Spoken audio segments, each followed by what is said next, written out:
Welcome, action junkies, one-liner aficionados, and anyone who still believes a single man can take down a small army with just a utility belt and a glistening set of pecs.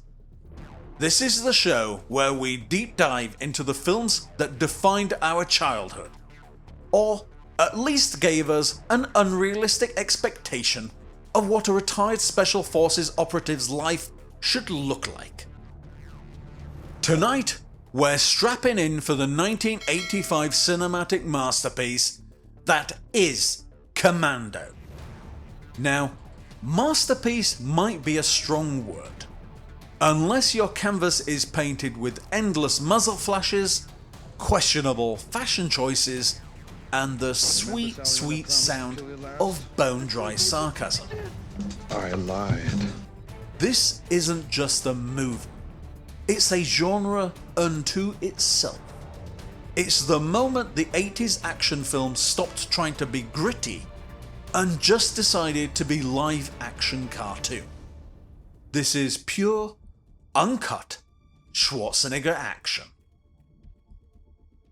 Our story plunges us directly into the ridiculous world of Colonel John Matrix, played by the one and only Arnold Schwarzenegger. We're going to play a wonderful game called Who is Your Daddy and What Does He Do? Matrix is a retired Delta Force commando, a one-man wrecking crew who has truly embraced the simple life in a secluded mountain cabin. And what, pray tell, does the simple life of the world's most dangerous man look like? It looks like chopping logs with a smile and feeding a pet deer alongside his adorable daughter Jenny, played by a very young Alyssa Milano. It's the perfect blend of hyper-masculinity and unexpected domesticity, setting a tone for serene normalcy that we know is about to be utterly obliterated. Because you can't be this awesome and expect to remain retired. Matrix's past, specifically his involvement with the exiled former dictator of the fictional South American country of Valverde, Arias, played by Dan Hedaya, comes back to bite him in the cabbing. Arias' goons, led by the wonderfully greasy and terrifyingly mulleted henchman Bennett, played by Vernon Wells, kidnap Jenny. Their demand? Matrix must assassinate a new president to put Arias back in power. Matrix is put on a plane headed for Valverde, but, spoiler alert for anyone who has never seen an Arnold movie, he doesn't go along with the plan, kills the henchman guarding him, and escapes mid-flight. He's given a paltry 11 hours to complete the job, but he opts for a different mission, a glorious, unbelievably violent, and hilariously resourceful rescue operation. The clock is ticking, but not fast enough to stop him from taking a shopping trip to pick up an entire arsenal of weapons. Along the way, he reluctantly teams up with Cindy, played by Ray Dawn Chong, an utterly bewildered but ultimately capable flight attendant he forces into the car chase of her life. From ripping out a car seat to make room for his tactical gear, to the famous mall sequence, to the climactic assault on Arias' tropical compound, Matrix leaves a trail of bodies, witty insults, and genuinely fantastic property damage. Let's just pause for a second. The man is given a life or death mission, and his first move after escaping a plane is to track down a slimy subordinate, throw him off a cliff, and then go shopping for weapons. Which leads me to ask, which scene in the movie do you think is the most over the top in its ridiculousness? Leave your suggestions in the comments below. Can't wait to hear them. The origins of Commando are almost as ridiculous as the finished product. The film's story, originally conceived by Jeff Loeb and Matthew Wiseman, was drastically different. The script they pitched was about an Israeli soldier who had renounced violence and was forced out of retirement. Yes, you heard that right. An Israeli pacifist. What do you want? I'd like to leave the army, please, sir. Good heavens, man, why? It's dangerous. Can you imagine Arnold saying, "Please, let us talk about this over a nice plate of falafel," instead of, "I let him go"? It's high comedy. The original lead considered? Believe it or not, it was allegedly Gene Simmons of Kiss.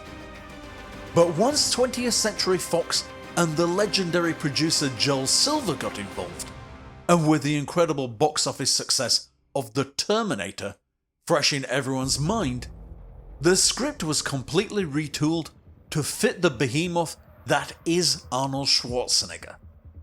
The days of pacifist dialogue were officially over. Enter screenwriter Stephen E. D'Souza. He's the guy who took the pacifist angle, looked at it and said, "Nah, let's just make him an unstoppable killing machine who loves his deer." D'Souza is a master of the action comedy script, later penning films like The Running Man and Die Hard. His task was simple: maximize Arnold's physical presence, emphasize the one-liners, Clean berets for breakfast. Right now, I'm very hungry. Believe this bunch of bullshit. and remove any lingering sense of reality. The script was finalized just before film, a truly 80s method of filmmaking that somehow miraculously worked. Before we dive into the glorious production process, let's take a moment to salute the talented individuals who signed off on all this delightful madness. Arnold Schwarzenegger is John Matrix.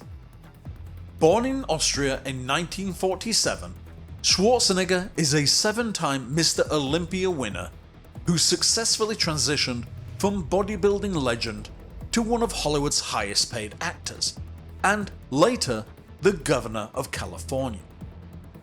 Commando showcased his comedic timing alongside his colossal physicality, setting the stage for hits like Predator and Total Recall. Rae Dawn Chong is Cindy. Born in 1961, this Canadian actress was already known for Quest for Fire and Beat Street. Her role as Cindy is essential. She is the skeptical, street-smart audience surrogate who makes the absurdity believable, or as believable as it can get. She is the audience's only anchor to reality. Vernon Wells is Bennett. Born in 1945 in Australia, Wells made a name for himself as the iconic villain Wes in Mad Max 2: The Road Warrior. His performance as the chainmail vest wearing, mustache twirling Bennett is the perfect complement to Matrix's stoicism. The character is a glorious caricature of the jealous, unhinged foil, the kind of bad guy who really needs a hug, or a sharp object to the chest. Alyssa Milano is Jenny Matrix. Born in 1972, this was one of her first major film roles, coming a year after she began her career on the sitcom Who's the Boss. She plays the MacGuffin daughter who is remarkably calm about being kidnapped by a paramilitary dictator. Director Mark L. Lester. Born in 1946, Lester is an established director of high-concept exploitation and action films, including Class of 1984 and Firestarter. He brought a visceral, frenetic energy to Commando, prioritizing pace and spectacle over everything else. He was the maestro of the mayhem. Writer Stephen E. D'Souza. Born in 1947, D'Souza is one of the definitive action screenwriters of the 1980s and 90s. His other credits include The Running Man, Die Hard, and Total Recall. His speciality is combining impossible action scenarios with genuinely funny dialogue. He understood that Arnold's voice was a punchline in itself. The entire production of Commando was essentially a race against time and good sense, all fueled by the rocket engine that was Arnold Schwarzenegger's skyrocketing stardom. After the success of The Terminator, 20th Century Fox had a singular urgent thought: get another one out, now. This desperation translated into a budget that felt massive until you saw the script, around $10 million, and a production schedule so tight it could give a Swiss watch anxiety. They weren't making high art, they were building an action figure with an unlimited ammo cheat code. Director Mark L. Lester was the man tasked with orchestrating this glorious symphony of destruction. He wasn't hired for his subtle touch. He was hired because he understood the assignment: deliver a pure, unapologetic vehicle for Arnold to deliver one-liners and explosions in equal measure. He wisely decided that the narrative nuance should be set to 0 and the spectacle dial cranked up to 11. Since the clock was ticking, the production settled comfortably into the Los Angeles area. Why go to a jungle when you can simulate one? And why build a special set when you have readily available retail space? The famous Sherman Oaks Galleria served as the site for Matrix's mall-based mayhem, the perfect brightly lit consumer stage for him to prove that mall security guards are no match for a dedicated father who just needs a quick pit stop to deal with David Patrick Kelly.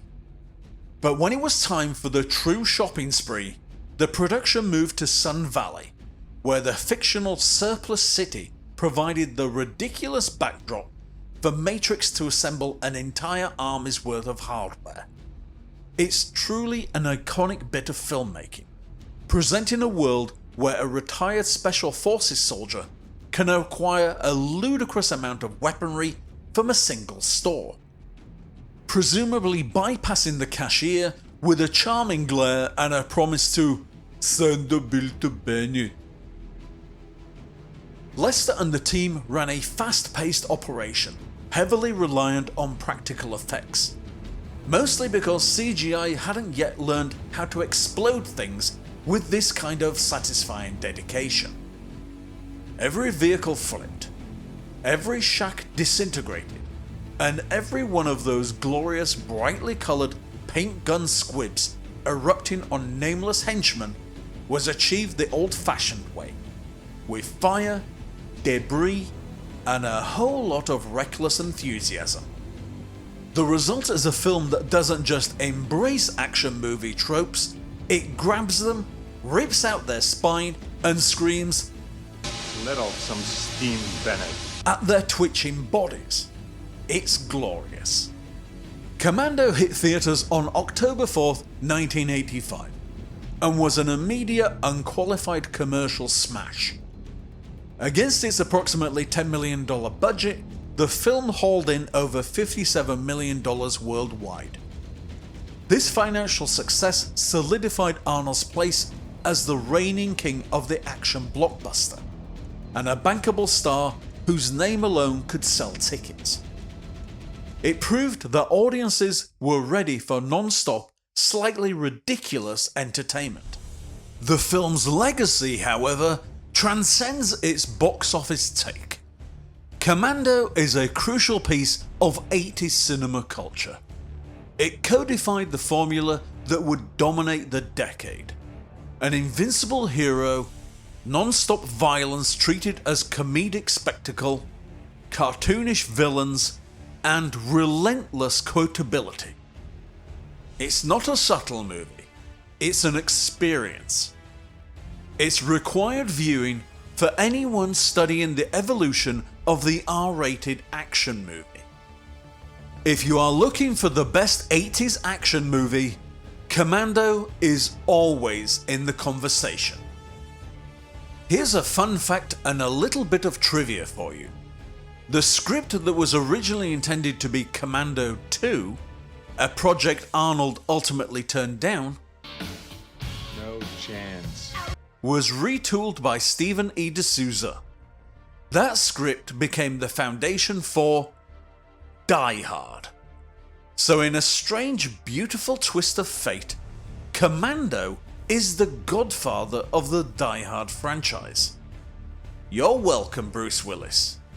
Without Arnold saying no, we might not have had Nakatomi Plaza. So, there you have it. Commando is not a perfect film. It's got plot holes you could fly a stolen seaplane through. The special effects are questionable, the logic is non-existent, and the sheer volume of unnecessary death is staggering. But that is precisely why it is perfect. It's a pure, unadulterated shot of 80s nostalgia. It's the ultimate expression of the decade's action ethos. Bigger is better.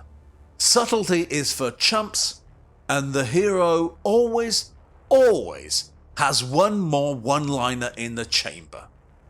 It's a hilarious high-octane celebration of pure cinematic excess that you can still enjoy today, provided you check your brain at the door. And if you're looking for a reminder of a simpler, louder time in Hollywood, put on Commando. Just don't forget to Let off some steam, Bennett.